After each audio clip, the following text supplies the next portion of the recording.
বন্ধুরা, আমি এখন দাঁড়িয়ে আছি ইলোরা গুহা কমপ্লেক্সের 16 নম্বর গুহা কৈলাস গুহার সামনে। এই গুহাটা এখানে গুহা কমপ্লেক্সের সবচেয়ে ইম্পর্টেন্ট এবং সবচেয়ে সুন্দর গুহা। এর মধ্যে আছে পৃথিবীর সবচেয়ে বড় মনোলিথিক স্ট্রাকচারে তৈরি কৈলাস বা ভগবান শিবের মন্দির।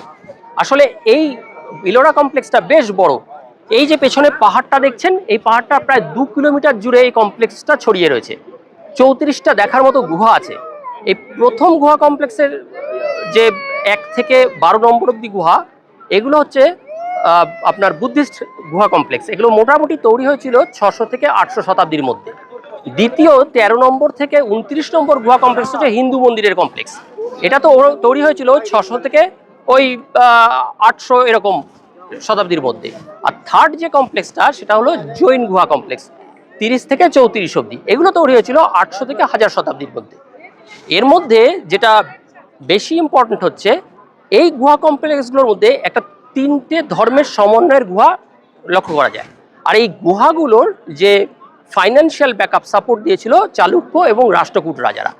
রাষ্ট্রকূট রাজা এর ভেতরে যে কৈলাস মন্দিরটা আছে সেটার ব্যাকআপ করেছিলেন, ফাইন্যান্সিয়াল ব্যাকআপ রাষ্ট্রকূট রাজা প্রথম কৃষ্ণ। তাহলে চলুন আস্তে আস্তে এই মনোলিথিক স্ট্রাকচারটা আমরা ভেতরে ঢুকে দেখি।